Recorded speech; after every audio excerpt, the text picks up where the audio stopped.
জানিয়ে দেব এই মুহূর্তে হাতে পাওয়া সর্বশেষ গুরুত্বপূর্ণ আপডেট বাংলা সংবাদ। শুরুতেই থাকছে সেনাকুঞ্জে হাস্যোজ্জ্বল খালেদা জিয়া যা বললেন ডক্টর ইউনূস। সশস্ত্র বাহিনী দিবস উপলক্ষে ঢাকা সেনানিবাসের সেনাকুঞ্জে আয়োজিত সংবর্ধনা অনুষ্ঠানে এক যুগ পর অংশ নিয়েছেন বিএনপি চেয়ারপারসন বেগম খালেদা জিয়া। সেখানে অন্তর্বর্তী সরকারের প্রধান উপদেষ্টা ডক্টর মোহাম্মদ ইউনূসের সঙ্গে পাশাপাশি চেয়ারে বসা হাস্যোজ্জ্বল খালেদা জিয়াকে কথা বলতে দেখা গেছে।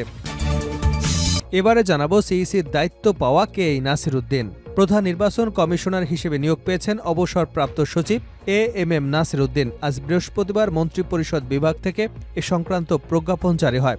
একই সঙ্গে নির্বাচন কমিশনার পদে নিয়োগ পেয়েছেন 4 জন। তারা হলেন অবসরপ্রাপ্ত অতিরিক্ত সচিব মোহাম্মদ আনোয়ারুল ইসলাম সরকার, অবসরপ্রাপ্ত জেলা ও দায়রা জজ আব্দুর রহমান এল মাসুদ, অবসরপ্রাপ্ত যুগ্ম সচিব বেগম তাহমিদা আহমেদ ও ব্রিগেডিয়ার জেনারেল অবসরপ্রাপ্ত আবুল ফজল মোহাম্মদ সানাউল্লাহ।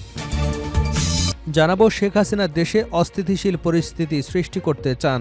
শেখ হাসিনা ভারতে বসে বাংলাদেশের সরকারি আমলাদের উস্কানি দিচ্ছে বলে অভিযোগ করেছেন জাতীয় গণতান্ত্রিক পার্টি জাকপার আন্তর্জাতিক বিষয়ক সম্পাদক ও যুক্তরাষ্ট্র শাখার সভাপতি এস এম রহমতুল্লাহ ভূঁইয়া। তিনি বলেন, দেশে অস্থিতিশীল পরিস্থিতি সৃষ্টি করাই শেখ হাসিনার লক্ষ্য। এদিকে খালাস পেলেন সোহেল টুকু সহ বিএনপির 22 নেতাকর্মী। পুলিশের কাজে বাধা দেওয়ার অভিযোগে রাজধানীর পল্টন থানায় দায়ের করা মামলায় বিএনপির যুগ্ম মহাসচিব হাবিবুর নবী খান সোহেল, যুবদল সভাপতি সুলতান সালাউদ্দিন টুকু সহ 22 জনকে খালাস দিয়েছেন আদালত। এবারে থাকছে বিএনপি ক্ষমতায় গেলে জাতীয় সরকার গঠন করে দেশ চালাবে, এমন মন্তব্য করেছেন দলটির মহাসচিব মির্জা ফখরুল ইসলাম আলমগীর। তিনি বলেন, আমরা আগে থেকেই বলে আসছি যে নির্বাচিত হয়ে আসলে আমরা একা দেশ চালাবো না, আমরা একটা জাতীয় সরকার গঠন করব, যারা আমাদের সাথে আন্দোলন করেছে তাদের নিয়ে দেশ চালাবো। এবং সর্বশেষ জানাবো আন্তর্জাতিক সংবাদ। আলহামদুলিল্লাহ, নেতানিয়াহুর বিরুদ্ধে গ্রেপ্তারি পরোয়ানা জারি। ইসরায়েলের প্রধানমন্ত্রী বেনিয়ামিন নেতানিয়াহু এবং সাবেক প্রতিরক্ষা মন্ত্রী ইয়োব গ্যালন্টের বিরুদ্ধে গ্রেপ্তারি পরোয়ানা জারি করেছে আন্তর্জাতিক অপরাধ ট্রাইব্যুনাল। হেগ ভিত্তিক আদালতে হামাসের সামরিক প্রধান হামাস দিয়াব ইব্রাহিম আল মাসিরের বিরুদ্ধেও গ্রেপ্তারি পরোয়ানা জারি করা হয়েছে। এতক্ষণ শিরোনাম শুনছিলেন, এবার বিস্তারিত। প্রিয় দর্শক, আপনি যদি এই চ্যানেলে নতুন হয়ে থাকেন, ভিডিওটি দেখতে দেখতে চ্যানেলটি সাবস্ক্রাইব করে আমাদের সঙ্গে থাকুন। আর এই ভিডিও সম্পর্কে আপনি আপনার মূল্যবান মতামতটি কমেন্ট বক্সে জানিয়ে দিন। আর হ্যাঁ প্রিয় দর্শক, জানিয়ে দিন ভিডিওটি কোথা থেকে দেখছেন। সেনাকুঞ্জে হাস্যোজ্জ্বল খালেদা জিয়া যা বললেন ডক্টর ইউনূস। সশস্ত্র বাহিনী দিবস উপলক্ষে ঢাকা সেনানিবাসে সেনাকুঞ্জে আয়োজিত সংবর্ধনা অনুষ্ঠানে দীর্ঘ এক যুগ পর অংশ নিয়েছেন বিএনপি চেয়ারপারসন বেগম খালেদা জিয়া। সেখানে অন্তর্বর্তী সরকারের প্রধান উপদেষ্টা ডক্টর মোহাম্মদ ইউনূসের সঙ্গে পাশাপাশি চেয়ারে বসা হাস্যোজ্জ্বল খালেদা জিয়াকে কথা বলতে দেখা যায়। বৃহস্পতিবার বিকাল 3:45টার দিকে সেনাকুঞ্জে সংবর্ধনা অনুষ্ঠানে যোগ দেন খালেদা জিয়া। সংবর্ধনা অনুষ্ঠানে খালেদা জিয়াকে আনতে পেরে গর্বিত বলে জানান অন্তর্বর্তী সরকারের প্রধান উপদেষ্টা ডক্টর মোহাম্মদ ইউনূস। বক্তব্যে তিনি বলেন, শহীদ রাষ্ট্রপতি জিয়াউর রহমানের স্ত্রী বেগম খালেদা জিয়া এখানে এসেছেন। দীর্ঘ এক যুগ তিনি আসার সুযোগ পাননি। আমরা গর্বিত এই সুযোগ দিতে পেরে। দীর্ঘদিনের অসুস্থতা সত্ত্বেও বিশেষ দিনে সবার সঙ্গে শরিক হবার জন্য আপনাকে আবারও ধন্যবাদ। আপনার আশু রোগ মুক্তি কামনা করছি। সশস্ত্র বাহিনী দিবস উপলক্ষে 2012 সালে সেনাকুঞ্জে গিয়েছিলেন বেগম খালেদা জিয়া। 2013 সালে আমন্ত্রণ পেলেও তিনি যাননি। 2018 সালের পর প্রথম প্রকাশ্যে কোনো অনুষ্ঠানে অংশ নিলেন তিনি। এর আগে বেলা 3:30টার দিকে গুলশানের বাসভবন ফিরোজা থেকে সেনাকুঞ্জের উদ্দেশ্যে রওনা হন বেগম খালেদা জিয়া। তার সঙ্গে রয়েছেন ছোট ছেলে প্রয়াত আরাফাত রহমান কোকোর স্ত্রী শর্মিলা রহমান। সিইসির দায়িত্ব পাওয়া কে এই নাসির উদ্দিন। প্রধান নির্বাচন কমিশনার হিসেবে নিয়োগ পেয়েছেন অবসরপ্রাপ্ত সচিব এএমএম নাসির উদ্দিন। আজ বৃহস্পতিবার মন্ত্রিপরিষদ বিভাগ থেকে এ সংক্রান্ত প্রজ্ঞাপন জারি হয়। একই সঙ্গে নির্বাচন কমিশনার পদে নিয়োগ পেয়েছেন 4 জন। তারা হলেন অবসরপ্রাপ্ত অতিরিক্ত সচিব মোহাম্মদ আনোয়ারুল ইসলাম সরকার, অবসরপ্রাপ্ত জেলা ও দায়রা জজ আব্দুর রহমান মাসুদ, অবসরপ্রাপ্ত যুগ্ম সচিব বেগম তাহমিনা আহমেদ এবং ব্রিগেডিয়ার জেনারেল অবসরপ্রাপ্ত আবুল ফজল মোহাম্মদ সানাউল্লাহ। পরবর্তী জাতীয় সংসদ নির্বাচন আয়োজনের ভার থাকবে নাসির উদ্দিনের নেতৃত্বে গঠিত কমিশনের উপর। নাসির উদ্দিনের জন্ম কক্সবাজারের কুতুবদিয়ায়। চট্টগ্রাম বিশ্ববিদ্যালয় থেকে অর্থনীতি বিভাগে স্নাতকোত্তর শেষে 1977 সালে শিক্ষক হিসেবে কর্মজীবন শুরু করেন। এর 2 বছর পর বিসিএস প্রশাসন ক্যাডারে চাকুরিতে সংযুক্ত হন তিনি। কর্মজীবনে তিনি তথ্য সচিব, জ্বালানি সচিব, স্বাস্থ্য মন্ত্রণালয়ের সচিব এবং পরিকল্পনা কমিশনের সদস্য হিসেবে দায়িত্ব পালন করেন। 2009 সালের জানুয়ারিতে অবসরে যান তিনি। দায়িত্ব পাবার হওয়ার পর তাৎক্ষণিক এক প্রতিক্রিয়ায় নাসিরুদ্দিন বলেন, মানুষের ভোটের অধিকার প্রতিষ্ঠার জন্য আমি একটা ফ্রি, ফেয়ার অ্যান্ড ক্রেডিটেবল নির্বাচন উপহার দিতে চাই জাতিকে। এর জন্য কি কি করতে হবে সেটা আমি বোঝার চেষ্টা করব। কোন কোন জায়গায় হাত দিতে হবে সে কাজটা করব। শেখ হাসিনা দেশে অস্থিতিশীল পরিস্থিতি সৃষ্টি করতে চান।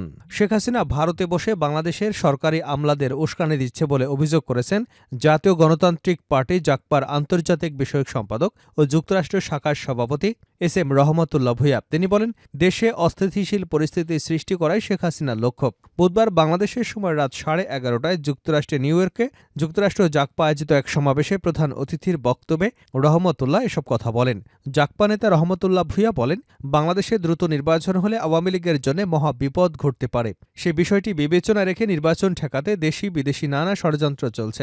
বাংলাদেশে আওয়ামী লীগ ছাড়া নির্বাচন শান্তিপূর্ণ হোক, এটা কখনো ভারত চায় না। তিনি বলেন, ছাত্র জনতার অভ্যুত্থানে ফ্যাসিবাদে আওয়ামী সরকারের পতনের পর শেখ হাসিনা ভারতে পালিয়ে যান। ভারতে বসে তিনি বাংলাদেশের সরকারি আমলাদের উস্কানি দিচ্ছেন এবং সরকারি ঊর্ধ্বতন পদে আওয়ামী লীগের দোসরা যাতে বহাল থাকতে পারে সেজন্য শত শত কোটি টাকা খরচ করছেন।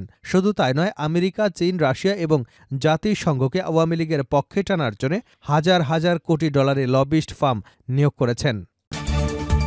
খালাস পেলেন সোহেল টুকুসহ বিএনপির 22 নেতাকর্মী। পুলিশের কাজে বাধা দেওয়ার অভিযোগে রাজধানীর পল্টন থানায় দায়ের করা মামলায় বিএনপির যুগ্ম মহাসচিব হাবিবুন নবী খান সোহেল এবং যুবদল সভাপতি সুলতান সালাউদ্দিন টুকুসহ 22 জনকে খালাস দিয়েছে আদালত। বৃহস্পতিবার ঢাকার বিশেষ জজ 1 আদালতের বিচারক আবুল কাশেম তাদের মামলার দায় থেকে খালাস দেন বলে জানান সোহেলের আইনজীবী জাকির হোসেন জুয়েল। মামলার অভিযোগ থেকে জানা যায়, 2017 সালের 28 October BNP chairperson Khaleda Zia নয়াপল্টনে দলের কেন্দ্রীয় কার্যালয় হয়ে ফেনী যাবার কথা ছিল। কেন্দ্রীয় কার্যালয়ের সামনে গেলে আসামিরা সেখানে উপস্থিত পুলিশের কাজে বাধা দেন এবং পুলিশকে লক্ষ্য করে ইটপাটকেল নিক্ষেপ করেন। এ ঘটনায় পল্টন মডেল থানায় এসআই আবুল কালাম আজাদ বাদী হয়ে একটি মামলা দায়ের করেন। 2019 সালে 6 অগাস্ট আসামিদের বিরুদ্ধে চার্জশিট দাখিল করে পুলিশ। এরপর আসামিদের বিরুদ্ধে চার্জ গঠন করে বিচার শুরু করে আদেশ দেন আদালত। মামলার বিভিন্ন সময় 5 জন আদালতে সাক্ষ্য দেন। গত বছরের 20 November Dhaka metropolitan magistrate Ataullah বিএনপির যুগ্ম মহাসচিব হাবিবুন নবী খান সোহেল এবং যুবদল সভাপতি সুলতান সালাউদ্দিন টুকুসহ 22 জনের 2 বছরের কারাদণ্ডের আদেশ দিয়ে রায় ঘোষণা করেন। এই রায়ের বিরুদ্ধে আপিল করে আসামি পক্ষ। আপিল বিভাগের শুনানি শেষে আদালত আদেশ দেন। শেষ করছে আন্তর্জাতিক সংবাদ দিয়ে। নেতানিয়াহুর বিরুদ্ধে গ্রেপ্তারি পরোয়ানা জারি। ইসরায়েলের প্রধানমন্ত্রী বেনিয়ামিন নেতানিয়াহু এবং সাবেক প্রতিরক্ষামন্ত্রী ইয়োব গ্যালন্টের বিরুদ্ধে গ্রেপ্তারি পরোয়ানা জারি করেছে আন্তর্জাতিক অপরাধ আদালত আইসিসি।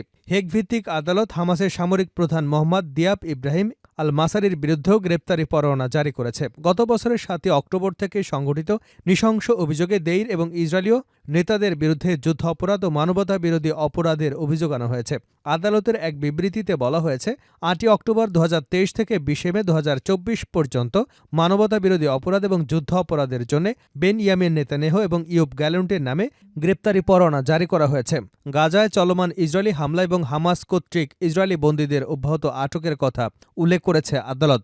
বিবৃতিতে আরও বলা হয়, এটা বিশ্বাস করবার যুক্তিসঙ্গত ভিত্তি রয়েছে যে গ্যালেন্ট ও নেতানিয়াহু ইচ্ছাকৃতভাবে এবং জেনে শুনে গাজার বেসামরিক জনগণকে তাদের বেঁচে থাকার জন্য অপরিহার্য বস্তু হিসেবে বঞ্চিত করেছেন, যেমন খাদ্য, পানি এবং ঔষধ ও চিকিৎসা সরবরাহ, পাশাপাশি জ্বালানি ও বিদ্যুৎ।